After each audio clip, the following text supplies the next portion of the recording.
오늘은 느헤미야 4장 1절부터 23절. 원래 오늘 본문이 느헤미야 4장 후반부인데 어제까지 포함해서 함께 외부의 공격, 비난과 위협 속에서 승리하는 방법, 이런 제목으로 하나님 말씀 증거하겠습니다.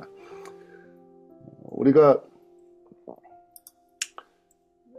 예수님 믿게 되면 시험과 어려움이 없지 않겠어? 라고 기대하지만 실은 그렇지 않죠. 믿음이 깊어질수록 또 하나님께 더 가까워질수록, 그리고 우리가 지금 성벽을 세우는 느헤미야를 살펴보는 것처럼 우리가 무엇인가 무너진 것을 하나님의 뜻에 맞게 세우고자 하면 비난과 방해, 어려움을 직면하는 것이 우리의 현실입니다. 왜 그럴까요? 사단의 존재가 있거든요. 이 죄악된 세상에 살고 있기 때문에 그렇습니다. 이것을 그냥 두지 않아요. 그러나 우리가 이제 궁극적으로 얘기하자면 이것보다 더 크신 하나님이 있다는 것을 기억해야 합니다. 이것이 우리가 이 세상에 살아가는 핵심의 비결이에요. 자, 우리가 느헤미야 3장을 살펴봤습니다. 느헤미야 3장의 내용은 각 대표들을 통해서 느헤미야가 이제 성벽을 짓도록 이 재건하도 조직화해가지고 짓고 있는 거거든요. 굉장히 아름다운 모습이에요. 얼마나 잘 조직되고 이렇게 아름답게 지금 성벽을 짓기 위해서 으쌰으쌰하면서 이렇게 열정을 가지고 짓기 시작하는데, 이제 4장부터 6장까지 이제 계속 방해가 일어나거든요. 예, 우리가 이번 주까지가 이제 7장까지가 해서 마무리가 되는데, 이번 주가 4장, 5장, 6장, 7장 이렇게 흘러가요. 그 내용의 핵심은 그렇습니다. 3장은 성전을 재건하는 모습이고 4장은 외부의 공격이 와요. 산발랏을 중심으로 외부의 조롱, 위협, 그런 것이 있습니다. 5장은 내부적 갈등, 문제가 생겨요. 탐욕 때문에 나타나는 고리대금업, 이런 것들 때문에 내부에 문제가 생기고, 6장은 이제 느헤미야를 처리하겠다. 느헤미야를 죽임이 끝나겠죠. 느헤미야를 공격해요. 그런데 6장의 결론은 52일 만에, 수년 동안 되지 않은 것이 52일 만에 성벽이 완성됐어요. 그 7장은 이 성벽이 다 지어졌는데 크거든요. 그러니까 사람이 좀 부족하죠. 수도인데. 그래서 사람들을 여기 다시 이주시키는 내용이 이제 7장이거든요. 그래서 이제 전반부 성벽을 재건하는 내용이 끝나는 것입니다. 자세한 또 내용들은 꼭 느헤미야 개관을 했으니까 꼭 들어보시고, 안 들으신 분들은 자 살펴보겠습니다. 제일 첫 번째, 어떻게 공격하는가. 근데 사단의 공격을 우리는 반드시 이해해야 돼요. 오늘 세 가지 측면 살펴볼 텐데, 첫 번째 측면은 조롱과 비난입니다. 산발랏이 우리가 성을 건축함을 땀을 듣고 분노하여서 유다사를 비웃으며, 뭐 미약한 사람들이 뭘 하겠냐, 뭐 제사를 드리느냐, 뭐 하루아침 일을 마치려느냐, 암모 사람 도비아는 곁에 있다가 그 성벽은 여호가 올라가도 무너지겠다. 이게 계속 비난, 조롱. 두 번째는 안 되니까 야 힘으로 하자, 강압, 위협. 그 산발랏과 도비아와 아비아 사람들, 암몬 사람들과 아수도 사람들 다 모아가지고 예루살렘 성이 중수되어 그 허물어진 틈이 메꿔진다 함을 듣고 심히 분노하여 다 함께 꾀하기를 예루살렘으로 가서 치고 그곳을 요란하게 하자 하기로. 그래서 위협하고 공격하려고 하는 거예요. 여러분, 이렇게 막 정신없이 막 조롱하지, 막 위협하지, 그러면 여러분 정신적인 고갈이 되거든요. 그러면은 뭐가 일어날까요? 내부적 낙담이 있어요. 낙담. 정신적으로 너무 힘들잖아요. 지치고 포기하고 싶고 꼭 그렇게 해야 되나, 자신감이 상실되고 사기가 꺾이고 완전 심리전이죠. 이렇게 해서 막 흔드는 것입니다. 우리가 힘이 빠졌으니 우리가 성을 건축하지 못하리라. 지금 뜨겁게 시작했거든요. 근데 지금 이 사방에서 공격 오니까 이 힘이 꺾이는 것입니다. 그 사단의 공격의 전략, 우리가 하나님의 뜻에 맞게 무엇인가 그 성벽을 건축하려고 그러고 하나 무너진 것을 재건하려고 그러면 하나님의 일을 확장을 방해하는 사단의 세력이 있어요. 열정을 깨뜨려야 되거든요. 그 일을 이루지 못하도록. 조롱과 비난이 있습니다. 이 조롱과 비난, 뭐 믿은 지 얼마 됐다고 그래? 뭐 이렇게 설쳐. 믿은 지 얼마 안 되신 분이 계세요, 여기. 뭐 우리 이제 한 3개월 정도 지났어. 네.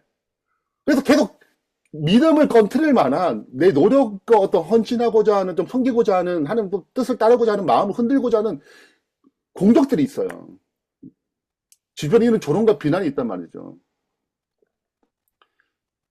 조롱이 통하지 않으면 구체적 행동이 있어요. 뭔가 불이익이 있고 무엇인가 뭐 가정에서 재단을 쌓으려고 그래. 뭐 뭔가 잘 안 되게 그저 만들고 뭔가 내가 신앙을 좀 이렇게 직장에 신앙 좀 해보야. 그 뭐 안 되게 만들어요.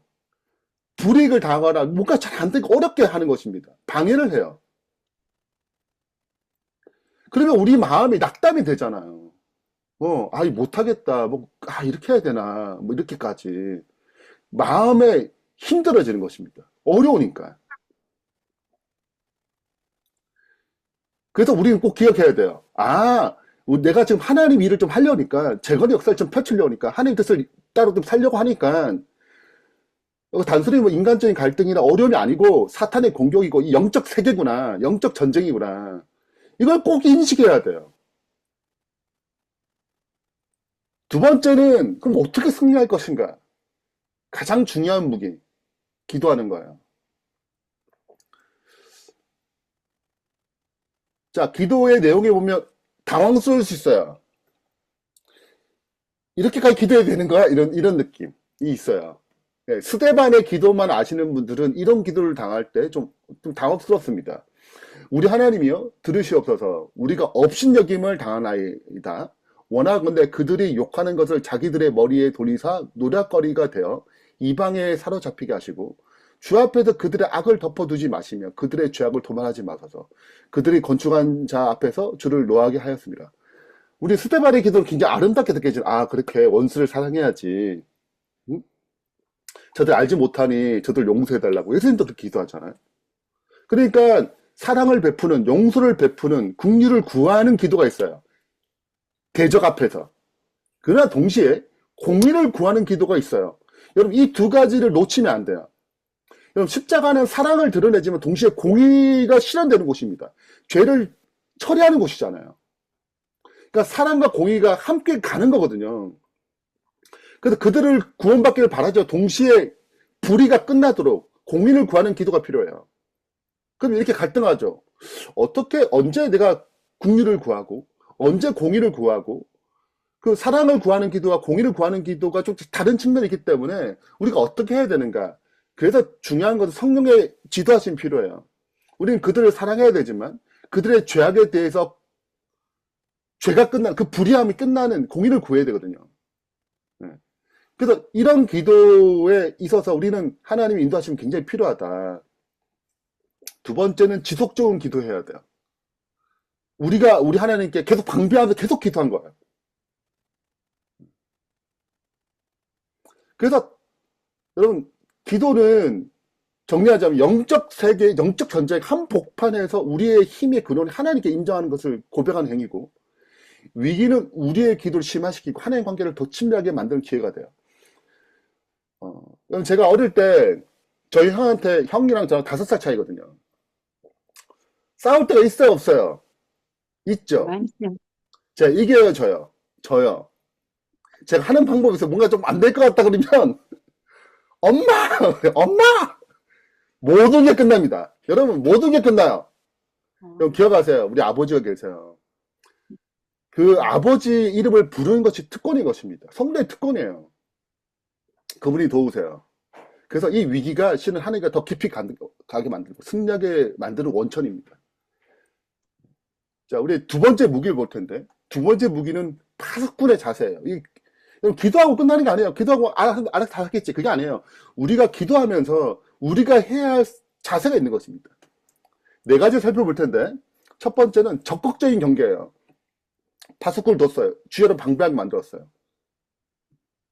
나타나니까 이게 그냥 마음에 들 수 없어요. 언제 들어올지 모르니까 다 방비를 시켰습니다.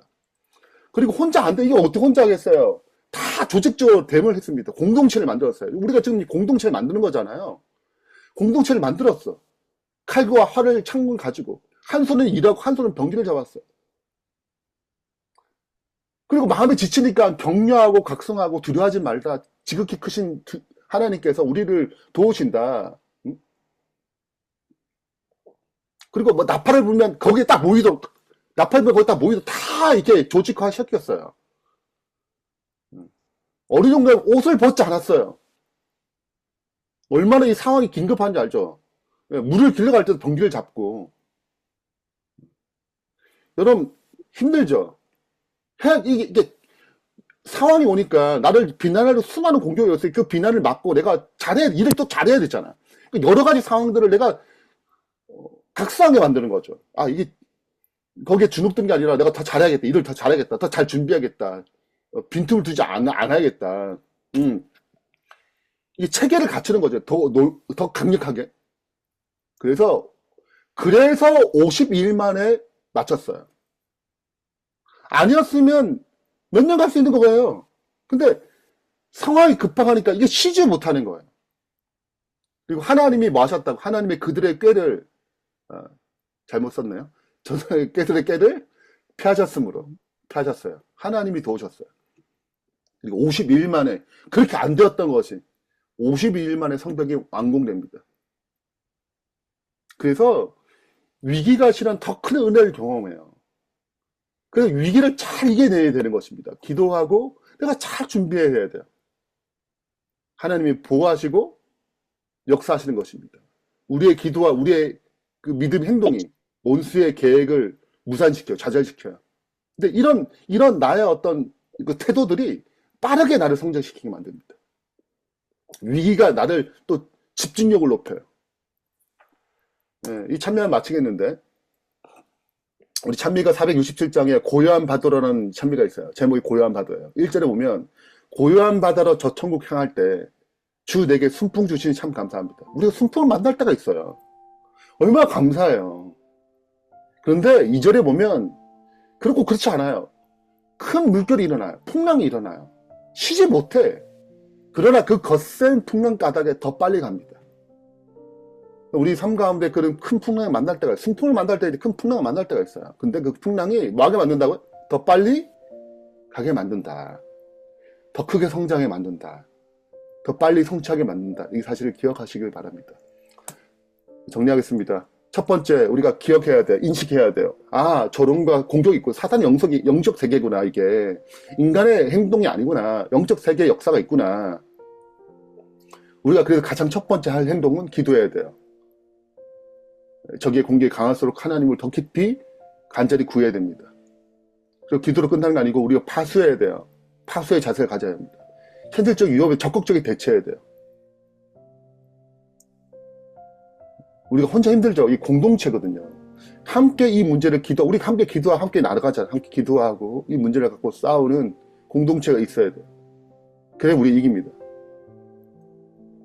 영적 싸움 우리의 삶의 현실이고 우리의 원리들을 잘 적용하게 될 때 하나님의 뜻을 이루는 승리자가 될 수 있습니다. 무너진 것을 재건하는 자가 될 수 있어요.